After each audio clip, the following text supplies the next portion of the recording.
We're making Kiss My Shrimp and Grits. 1 cup of grits, 4 cups of chicken stock. Slowly add and whisk. Keep stirring. Cover. Lower the heat. Oh, and they're quick grits. Room temperature patted dry shrimp. Tony's Creole. A shake of cayenne pepper.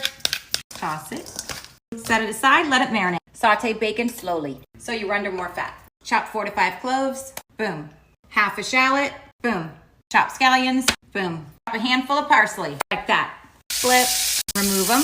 Squeeze half a lemon in a bowl. Shake a Worcestershire. A little heavy cream. Mix the scallions and shallots to the party. At medium heat. Bacon to the party. Garlic. Tiny bit of olive oil. Fresh red pepper. Stir. Our lemon mixture deglaze. Shrimp. Parsley. Don't listen to the box. It took 20 minutes. Salt and pepper. Butter. A little heavy cream. Shredded Gruyere. Oh my. Make it. 16 ounces cottage cheese. A handful of parsley. A handful of cilantro. 4 green onions.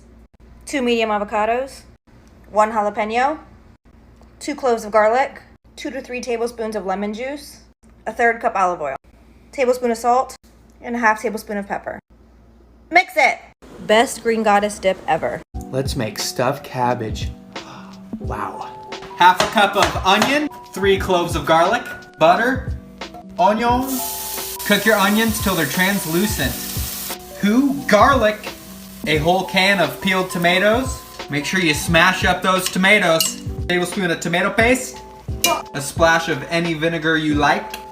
Salt to taste. Same with that pepper. Boil a head of cabbage for 5 minutes. Beef, egg, 1/4 cup of onion, little salt, parsley, cup of cooked rice. Get your hands in there. Add a scoop of your sauce.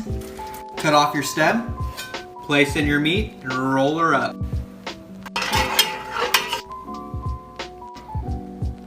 Close it up and put it in the oven at 350 for about 1.5 hours.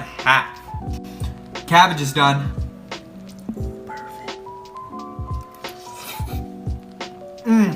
I'm about to show you how to make the best Dan chicken you ever had in the air fryer. Also, I'm going to show you a hack that not a lot of people know. Get your 3 limes cut up. Open your juicer. This may not necessarily be a hack, but a lot of people don't know. The lime does not go in like that. It doesn't conform with the shape. It goes face down. That's how you juice it. Just like that, and then you just squeeze it. Rocket science. Let them sit for about 30 minutes. Now you just get your spicy Danos and give them a good coating. Like so. Take your chicken, lay it seasoned side down in your air fryer, and just simply season the other side. 400 for about 10 minutes, maybe 12. Almost forgot, a little bit of spray oil for maximum crispness. We actually went 15 minutes. Look at that. Oh my goodness, you guys, the goodens gettins. Just made these super easy Italian chicken and veggie meal prep bowls off my client's meal plans. I'm gonna show you how to make them. Add the chicken, zucchini, tomatoes, onions, and garlic to a sheet pan. Drizzle some avocado oil and all your seasonings on top. Then you're gonna bake it at 450 for 15 to 20 minutes. Then you're just gonna portion out evenly into 4 meal prep containers.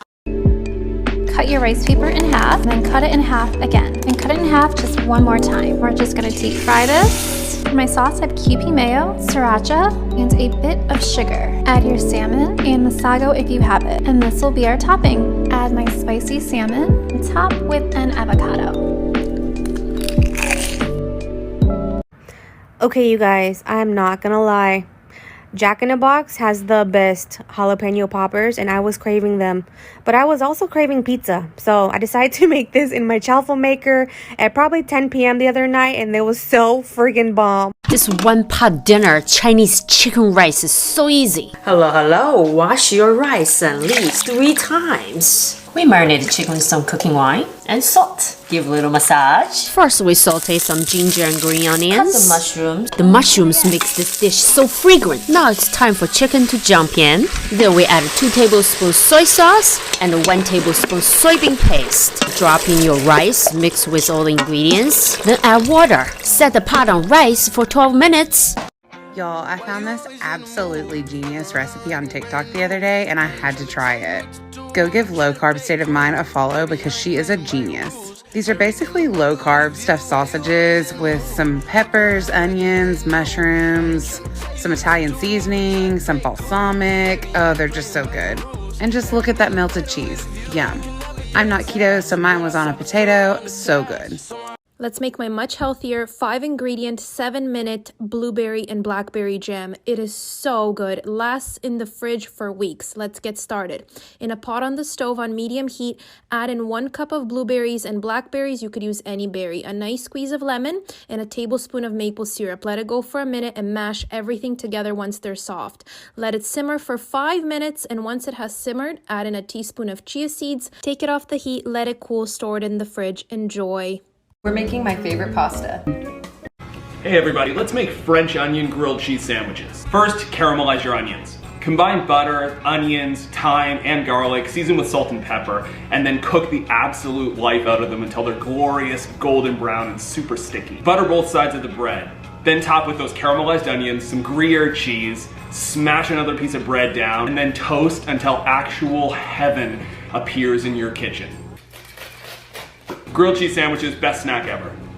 Delicious. Nope, these are not egg yolks even though they look just like them. They're actually mango spheres that burst with liquid, and I'm gonna show you how to make them. Get your sodium alginate and calcium lactate, mix your liquid with 2% of its weight in calcium, then just freeze them in molds. This technique is frozen reverse spherification, which I know sounds fancy. Once again, this can be done with any liquid. I already know what comments are coming. Mix your water with 0.5% of its weight in sodium alginate, bring it up to 125 degrees Fahrenheit, prepare 2 bowls, one with water for rinsing and one with your liquid to rest in. Then just drop your frozen spheres into the alginate bath for 30 seconds and swirl them around. Rinse it off in the water, then transfer it to the bowl with the liquid to hold. The calcium triggers a reaction with the alginate that forms that gel around your liquid, resulting in those super amazing liquid spheres. And they're super fun to make at home. But I just wanted to let you know that here's a simple 5-ingredient shrimp recipe that I love. Salt, shrimp, heat oil. Add paprika, crushed red, and garlic. Cook for 20 seconds. Add shrimp. Cook for 2 to 3 minutes on each side. Finally, add parsley. And don't forget to dip your bread in the sauce. Enjoy. My newest obsession are these easy cinnamon crunch knots. Soft and fluffy in the middle, crispy on the outside. Combine 2.5 cups flour, a packet of instant yeast, and 1/4 a teaspoon of salt. Pour in a cup of warm water or milk, 2 teaspoons of honey, and a tablespoon of soft butter. Mix until it comes together, about 2 minutes. Place in a bowl, cover, let rise for 45 minutes. Meanwhile, combine 1/4 cup of granulated sugar and a teaspoon of cinnamon. When your dough gets nice and plump, just like me after I ate these, roll out until a rectangle about 1/4 inch thick. Spread 4 tablespoons of soft butter and then sprinkle your cinnamon sugar mixture. Fold in half, cut into 12 strips. Twist and knot them. They won't be perfect, but who is? Now combine a tablespoon of melted butter, 1/2 cup of brown sugar, and 2 teaspoons of cinnamon. Brush on top, bake at 375 for about 18 minutes. For the glaze, I combined powdered sugar, vanilla, and milk. Once baked, I drizzled it on top. They are so soft in the middle, and that sugar mixture gives it a nice crunch. Kind of like an upgraded cinnamon roll. Save this video for later and like and follow for more recipes. Aioli is just mayonnaise that's studied abroad. Here's how to make one in a mason jar. Into a jar, crack 1 egg, 2 cloves of garlic, a teaspoon of mustard, dash of vinegar, pinch of salt, pinch of MSG, pinch of pepper, a little bit of chili flake. Then here I'm just using some smoked lard and neutral oil. Using an immersion blender, I'm going to trap the egg yolk and other ingredients, blitz, and slowly pull the blender upwards. This allows the fat in the liquid to emulsify, giving us a nice thick aioli. Then I just finished with some minced chives, but you could add with other herbs, fats, spices, whatever you want. Experiment a bit. So I got this Packer brisket trimmed up, smeared in mayo, coated it in reload rub, fully loaded, and magnum rubs. And then I threw it on a 225 degree smoker until we hit the stall around 160. And I've been wrapping in butcher paper and foil. I know it's a little weird. I feel like it protects the bark, may just be in my head. But anyway, pulled it off at 203, let it rest for like 3-4 hours, cut into this thing, and oh man. This thing is pouring juice, and I know y'all hate the squeeze, but I have to show you this. Is that not a wet-ass brisket? Last night I surprised my wife by having our waiters serve her a keto cannoli I made at home without her knowing. She loved it. This is how I did it.